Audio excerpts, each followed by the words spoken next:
Hi again.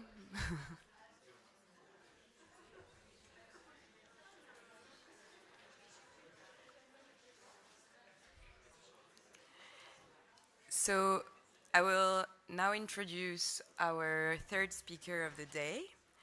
After this little break, I hope that you enjoyed Motoko Ishibashi's performance. There will be a second iteration of the performance this afternoon. So our third speaker is Ingrid Lukegad. Ingrid Lukegad is an art critic based in Paris. She's an editor for Les Inoccupables, Spike Art magazine, and a correspondent for Flash Art, among others. She writes about how artists give form to techno-political shifts in individual and collective subjectivity.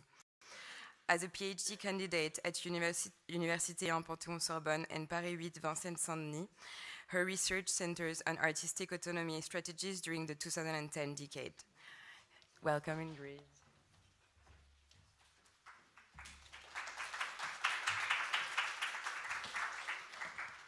Thank you so much, Clémentine, for your introduction. Thank you to Bettina for having me here.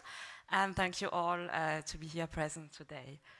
So my topic will go back a bit further in time. I'm going to have a bit of a wider historical frame, but that is to speak about the present. I'm trying to go back really to nowadays, but not through a chronological reading, and especially not through a teleological one, but rather by identifying several moments in time where a figure of the artist relating to a certain totality, to a certain moment of change out of chaos can merge. So the title of my introduction is called, and that is a wordplay, Majerus Mimesis Miming.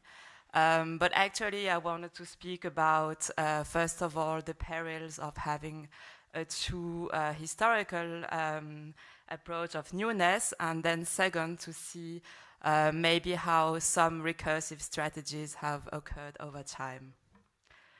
So I will start very chronologically with this very first approach of how contemporaries have approached Michel Majerus' self-professed newness.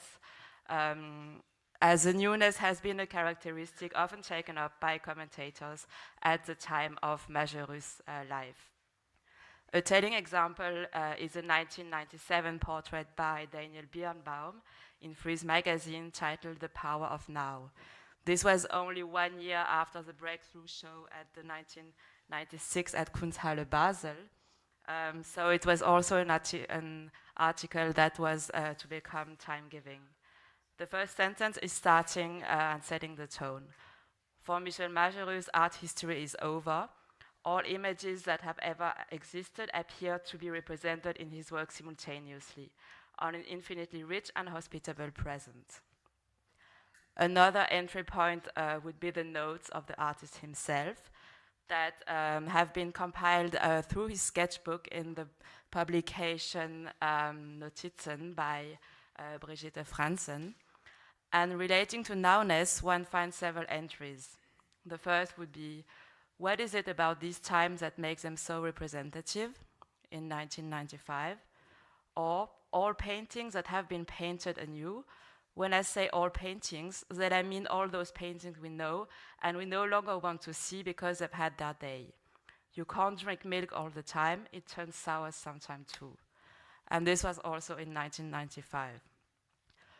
One recurrent expression of Michel Majerus, as we have already seen in the previous conference, is referring to his forebears as dead suckers. But with Majerus' own work, newness also bears this very same peril, that of turning into history. In her essay for the same catalogue about the notes, Brigitte Franzen brings up this very point. What looks like nothing but pure banality screamed out loud acquires a historical dimension over the years. Suddenly, the paintings of Michel Majerus file into line historically. They are no longer that dynamic and loud, no longer that fleeting and superficial, no longer as obvious as before. And then, of course, there is the title of this symposium. which is taken from the 2000 painting, "What looks good today might not look good tomorrow." Regarding to this topic of history, a third point to keep in mind would be a very generational reading. It is also one which bears the same perils of a symptomatic reading. This approach is the one that would emerge later in the turn of the millennium and also posthumously. To Peter Bakesh, a critic, reminiscing about his first encounter with the work in 1994 through the exhibition at Neugier im Schneider Gallery in Berlin, he would write about Michel Majerus as the sharp-eyed painter of the cyber generation. Günther Holler-Schuster, in the same catalogue of the installation from Michel Majerus, would similarly also declare Tron dead so as to encompass the death of Michel Majerus. He was writing about his paintings. He must have had the notion of a virtual structure in his head.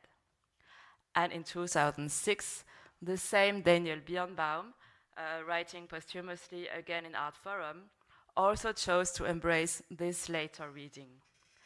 The cybernetic reception at the turn of the 2000s had then become the dominant one, and in the article Search Engine, he was writing, "To an eye not trained in the visual logic of computer games, the space can make little sense."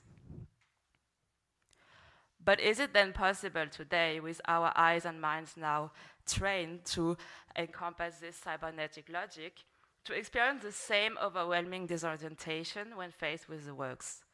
Or are the works, on the contrary, condemned to maybe have another reception, which would be to help us understand how, at the time, the senses of the painter and the onlookers were configured? Is the work then condemned to bear witness to a certain historical configuration of the senses? Or can we try to understand differently the meaning of Michel Majerus' works in history? There is, however, another way to approach Michel Majerus' legacy. This reading is the one that I wanted to refer to with the title and with the two terms mimetic and mimetic. So this mimetic quality would be then to understand a certain way of relating to totality, or more precisely to a certain totality, one that is still time-specific but recaptures at a wider strategy and potentially also recurring in time.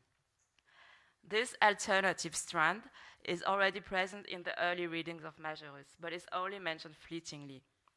To come back to the same 1997 portrait, Daniel Birnbaum is also speaking of a will to encompass everything. This, however, is relating to the treatment of the painterly medium. The will to encompass everything is then related to the size of the huge paintings and the fact that no image is no longer irrelevant or unworthy of attention. However, it can also be expanded beyond the medium, so as to encompass a relation of the artist to a given totality. Contrary to simply situating oneself inside art history, this would then be a more horizontal reading. It also has to do with a certain compulsion, which is a word that the artist would use time and time again in his notes. In the same note from April 1995, he is writing, "Such an order is a preponderance of the compulsion coming from a specific prevailing order." The term is connotating an uncontrollable urge, an irrational obsession, as well as a coercive force. One can also keep in mind another much analyzed snippet of the works, which would be fuck the intention of the artist, positioned on the 2000 skate ramp. The skate ramp shows from there on a way to approach the strategy of mimetic exacerbation. This strategy or tactic is hinting at a wish to fully merge with the symbolic order so as to better expose its workings. It is a non-critical one without any value judgment, but at the peril of a paranoiac turnout. The specific phrase mimetic exacerbation appears not so long after the installation of the skate ramp in 2000. It was developed in a 2003 article by Hal Foster titled Dada Mime and published by the journal October. The critic Hal Foster then looks back at the Dadaist artist working at the turn of the 1920 decade. in response to another paradigmatic moment of accelerated change and dehumanizing chaos. What interests him in this article is a specific figure of the artist. Drawing from the example of Hugo Ball's performance at Cabaret Voltaire in Zurich, here on the first image, he characterizes the position of the artist as exorcist and possessed at the same time. A key persona of Dada is a traumatic mime, using the strategy of mimetic adaptation, whereby the Dadaist then assumes the dire straits of his time, namely the armoring of the military body, the fragmenting of the military worker, and the commodifying of the capitalist subject, and then goes on to inflate them through hyperbole or hypertrophy.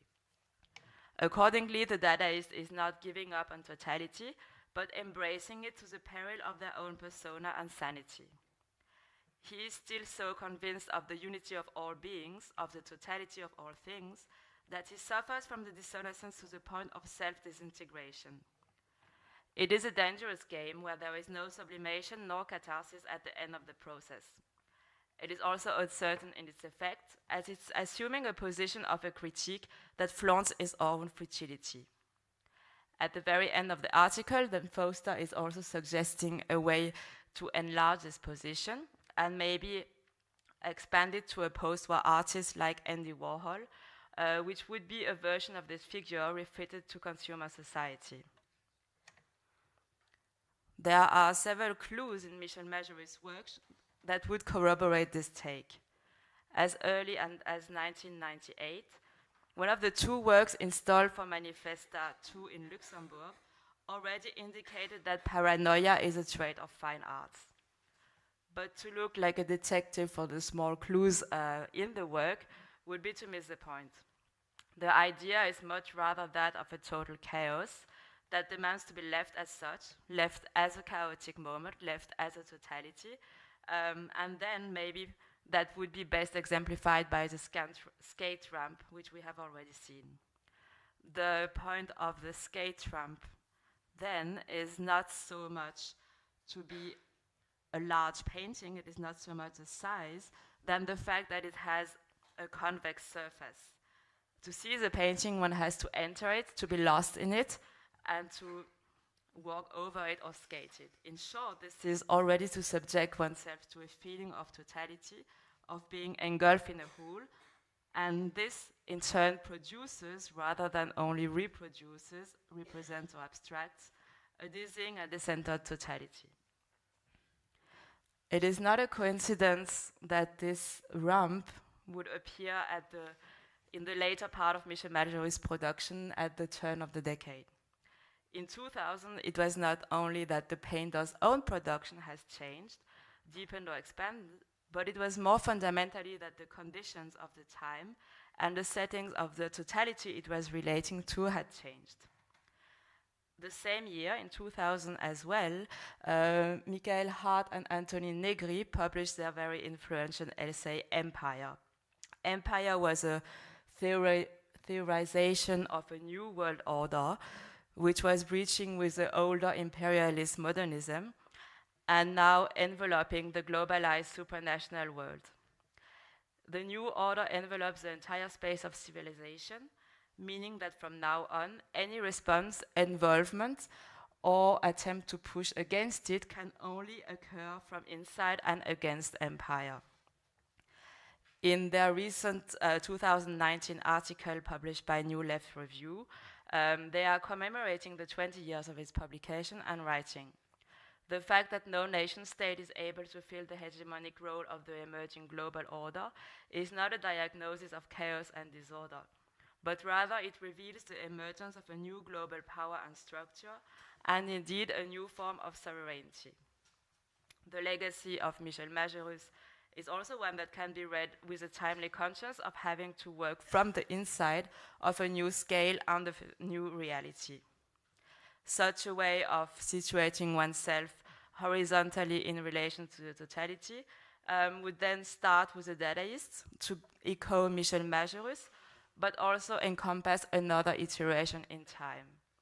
And namely the loose grouping of artists that were growing up in the wake of the 2008 economic crisis that dropped out of art school and that came together on the platform of the Web 2.0, trying to produce images from yet another moment of chaotic imagery and ever-accelerated perceptual conditions, and ultimately also imploded when they set foot in the institutional setting. So here as well, the notion of time is, of course, very present. This magazine, because that's the artists I wanted to take as a third comparison, were active from 2010 to 2016. And here I wanted to look more especially at the 9 Berlin Biennale curated by the collective, and titled The Present in Drag, not only because there is the approach of time, but also because it's the point when the collective would explode and cease its activities. The introduction to the catalogue starts with, welcome to the post-contemporary. The future feels like the past, familiar, predictable, immutable, leaving the present with the uncertainties of the future. And then as a declaration of intent, let's give a body to the problem of the present where they occur, so as to make them a matter of agency and not of spectatorship. This other totality calls for a similar strategy. It is not so much that the visual material is comparable, because the order has, since those decades, become less and less legible. So where we used to have cybernetics and video game, we now have the seamless air-conditioned co-working spaces and the branding that has gotten way more effective. But a first example to the parallel can be maybe the way of intervening in physical space. And so from there, I want to come back to this image from the 1998 Manifestation in Luxembourg. Michel Majerus chose to install one of his two works in this cafeteria space at the Utopolis Cinema. And actually there is a telegram to Ulrike Gross, who was responsible for the project, where he is explaining his choice, saying they've got this huge popcorn bar there. I think it's the only one in the whole cinema. Just where the bar starts on the left, there is a concrete wall 5 meters wide. This is just the wall from the work, the gym shoe, and the color waves. The environment itself with the Coca-Cola advertisement doesn't immediately signal the art quality of the painting, and that actually was also a reason of its very popular success at the time. This as well initially started. They're very practiced by investing non-art spaces.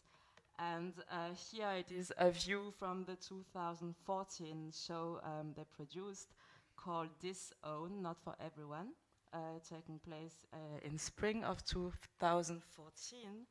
And that was an art exhibition posing as a retail store, according to the press release, and which was set at Red Bull Studios in New York. So it was a collective show with artists and collectives, and just to name a few, K-Hole, Telfar, Dora Budor, Simon Fujiwara, Lizzie Fitch and Ryan Trecartin, or Amalia Ullman.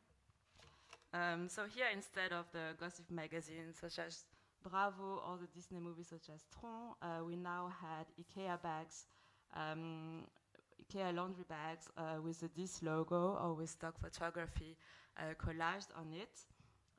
Or we also had clothing items, body pillows, doormat, hammocks, or even flotation devices inside a total hell with logos everywhere.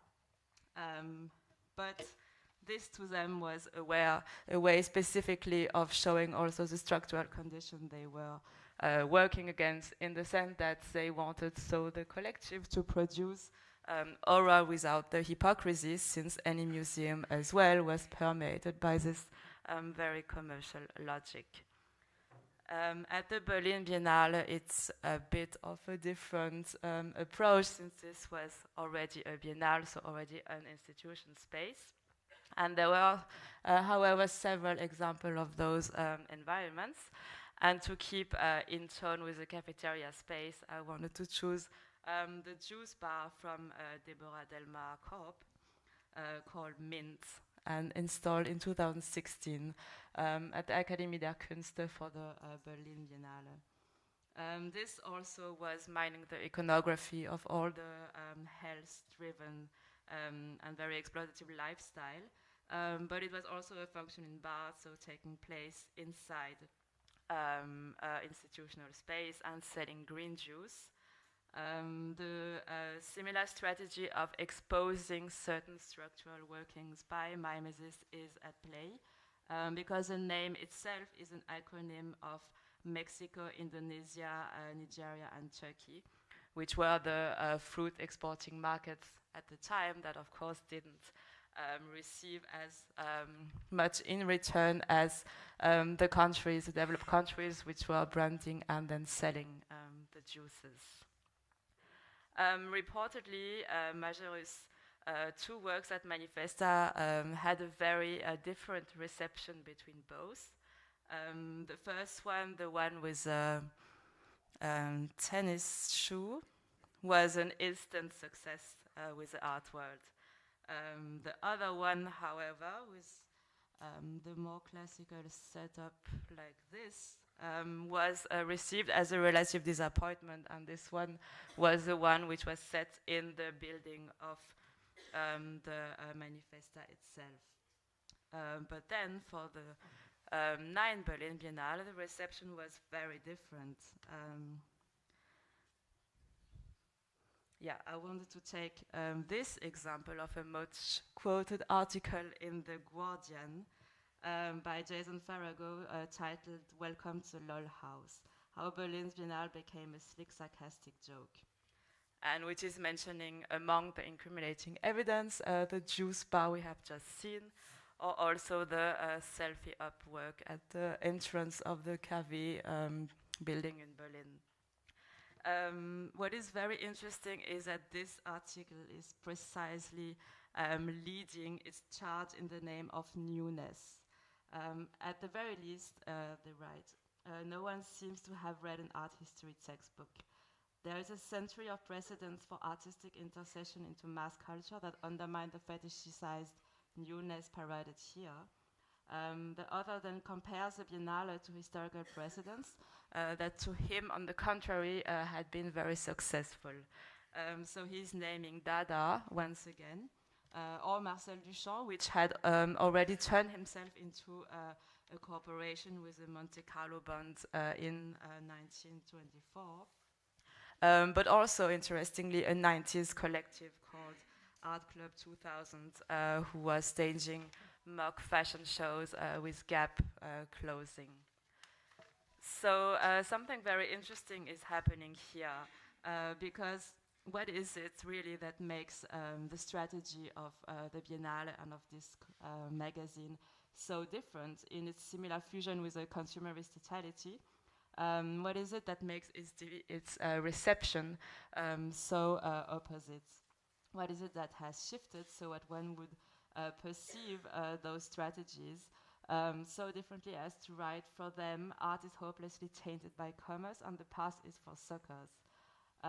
What has happened between a playful dismissal of dead suckers and a past that can be only for suckers because this magazine is not cultured enough to have opened a history textbook. And again, the ambiguous celebration of newness, which here is read as a charge of not knowing what comes before, whereas in the 90s, and Michel Majerus was read and received as a painter of newness, this was, on the contrary, a way of knowing art history but then repurposing it. Michel Majerus' spatial intervention that we have seen, and that I will maybe speak a bit more quicker about, also includes this work, Beschleunigung, at Munich Central Station. This is another one that was also interesting to me because it is in a hotel hall and a bit earlier.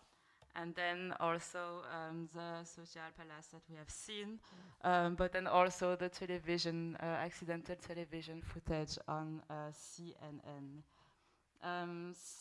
Throughout his life, those attempts at bringing art into the public space, which were maybe less attempts at bridging art and life, but maybe rather of heading towards an unprecedented fusion, were all very well received, encouraged, and even requested.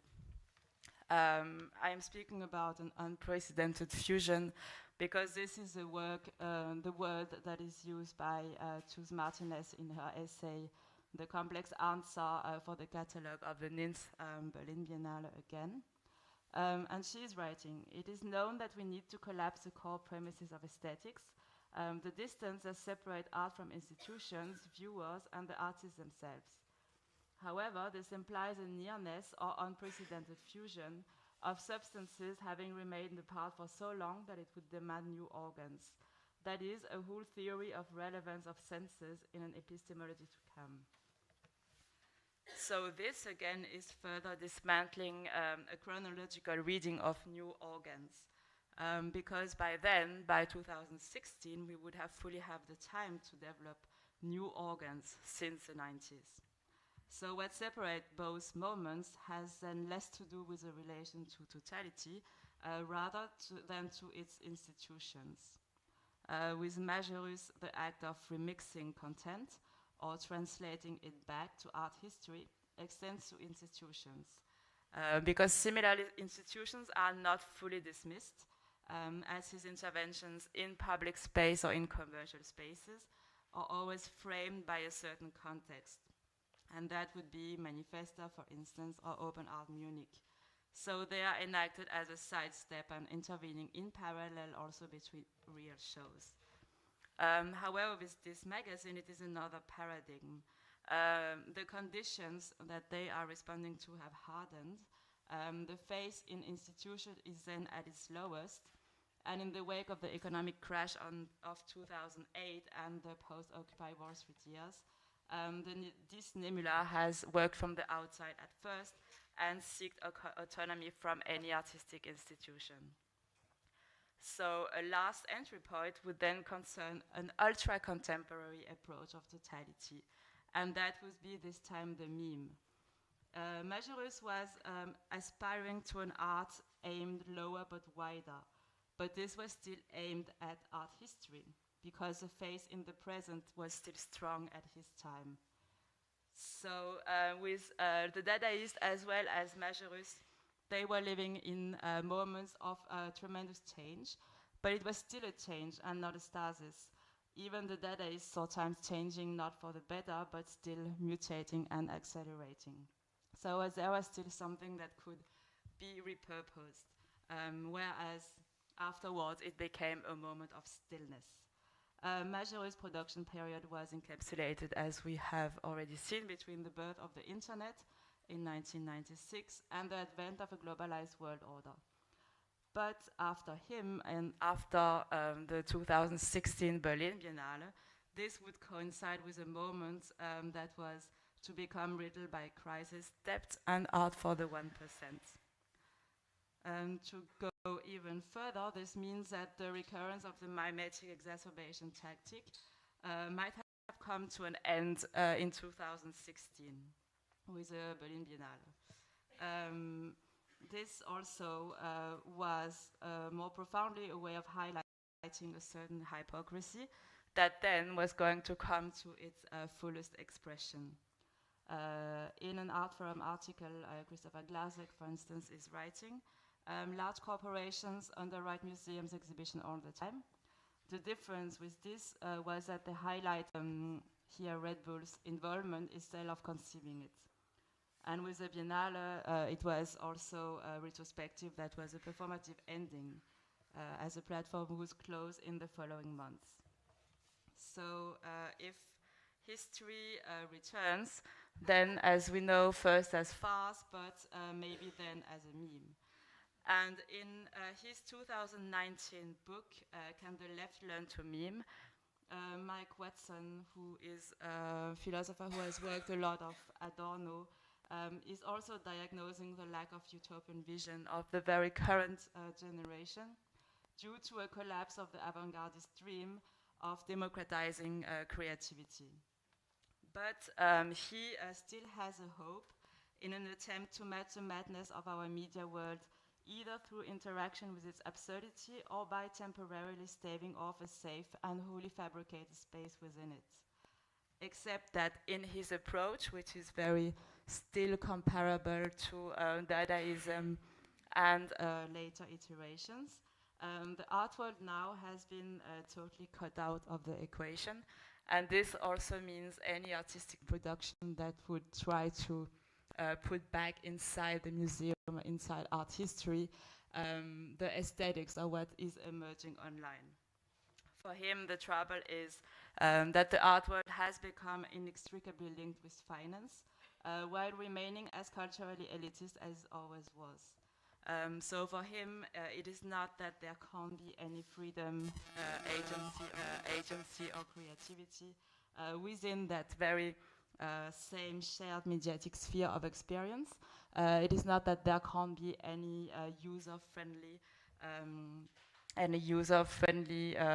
response to totality, but rather that any time that the aesthetic of online memes, video games, of do-it-yourself videos are put back into anything that resembles art history of art institutions, this only means to reproduce a capitalist mechanism where anything that looks outside the system is then being cannibalized and put back in.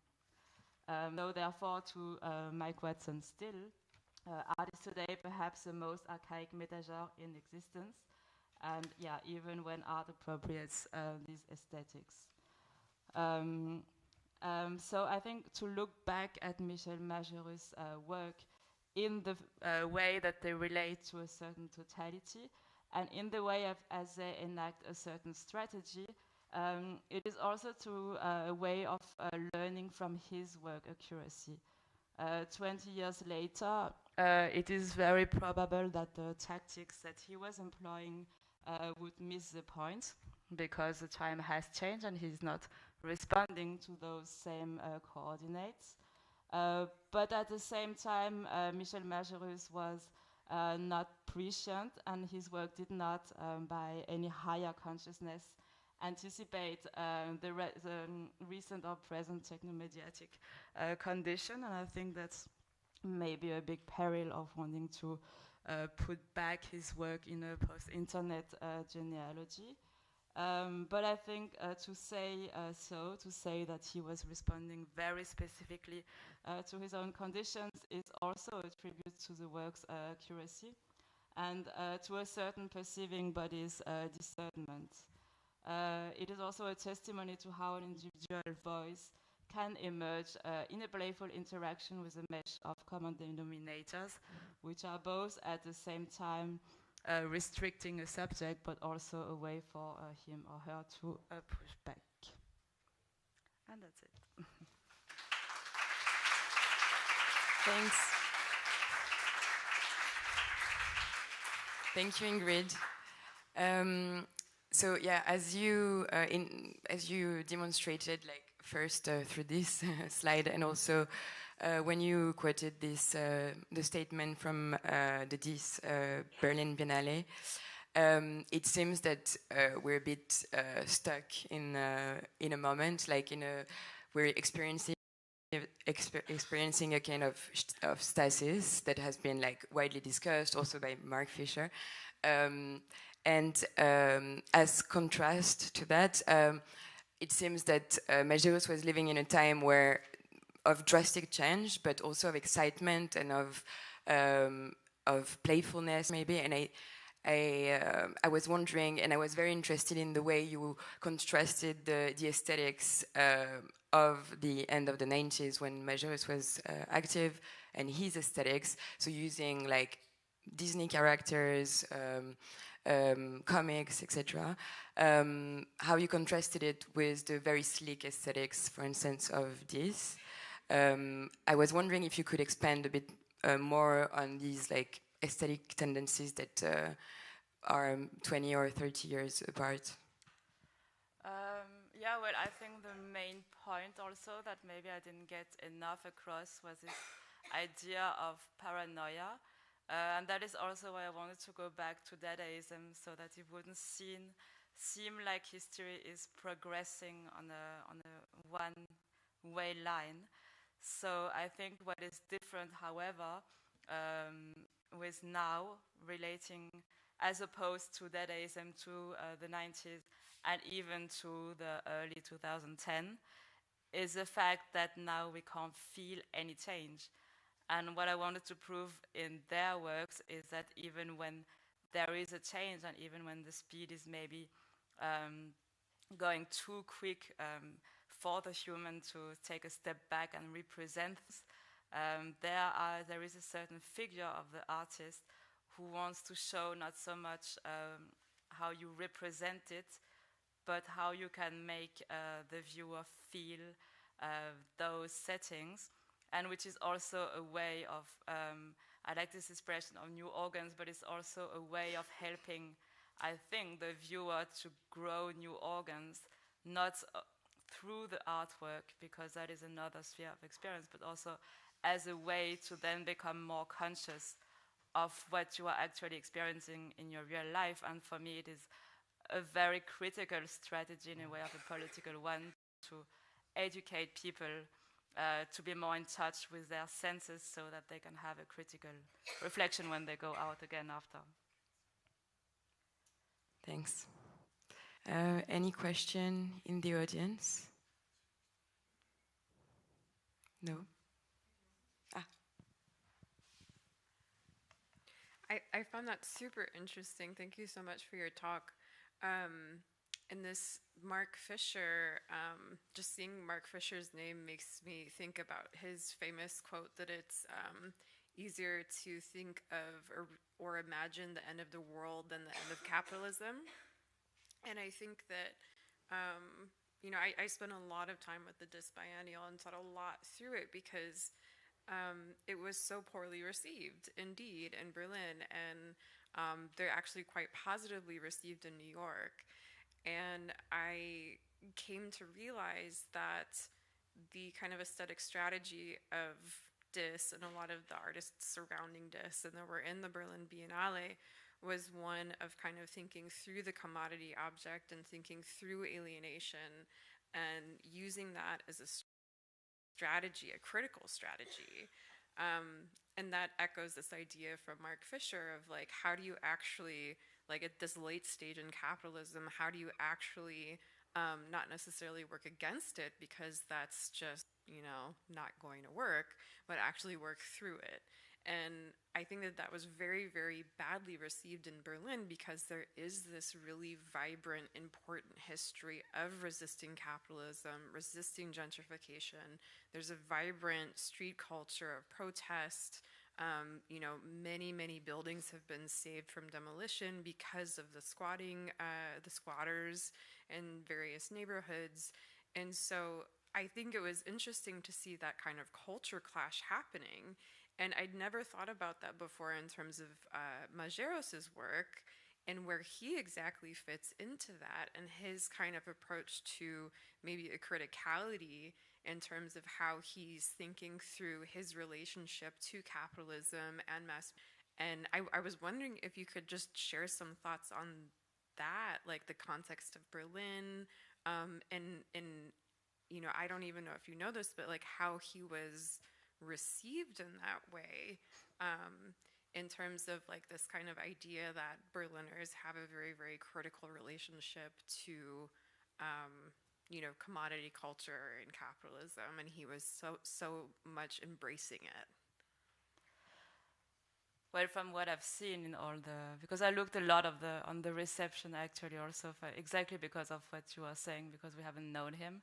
So for me, it was interesting to see the different periods of how that was changing, and also because it was a very few group of very important people writing about his work, so it was really a few articles that became so tone-setting that everyone then was embracing it. But for me, actually being neither German nor American, weirdly, he was always passing as something else. When he was in the US, he was a German painter, and when he was in Berlin, he was very Los Angeles. And I think it's also something in his notes, I don't have it at hand, but he's saying a bit the same, that he wants to pretend that he's in Los Angeles when he's in Berlin. And yeah, he doesn't say the opposite, but that's a bit implied as well. But then relating to Berlin and this Biennale, I think is interesting, but for me it's purely because the city was a bit late in its development, but now it is exactly what is happening. And I see that. I had a discussion with Mathis Altman, who is doing a show on that, especially now, about the commodification of, and that is even worse, on the culture of Berlin and how that is being adopted by startups very quickly, actually. So actually how this is even more perverse because, like, contrary to another city, you don't have this middle ground. So you don't have bourgeois culture, so it's from one to the other. But yeah, with Majerus, for me, it was really interesting to see that this book, Empire, which I know have been influential for a lot of artists, and that was also much more read than a theory book normally is. And they were a bit, to me, maybe not the first, but the one who did it at that scale, who showed that actually there is side. And they are interesting because they are very leftist thinkers, so there is not the same suspicion that you would have with accelerationists or, you know, this whole other kind of thinkers. They were very leftist in their thought. They wanted to oppose empire, but still it was in 2000, and the skate ramps for me is a very clear example of this, that people also started to feel that they themselves didn't really know how to go outside from that or how to situate them. And so for militants and for artists alike, that if you didn't in a kind of utopian world, but that would be totally detached and have no impact on the real world, you had to respond to this. And then again, the idea of paranoia, I think, is very interesting as well. It means if you do that, you are at risk of losing yourself.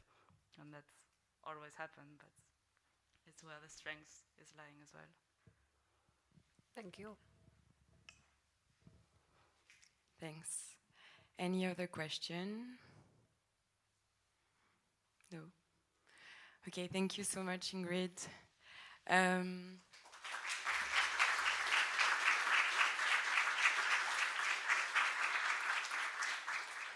So we will now take our lunch break.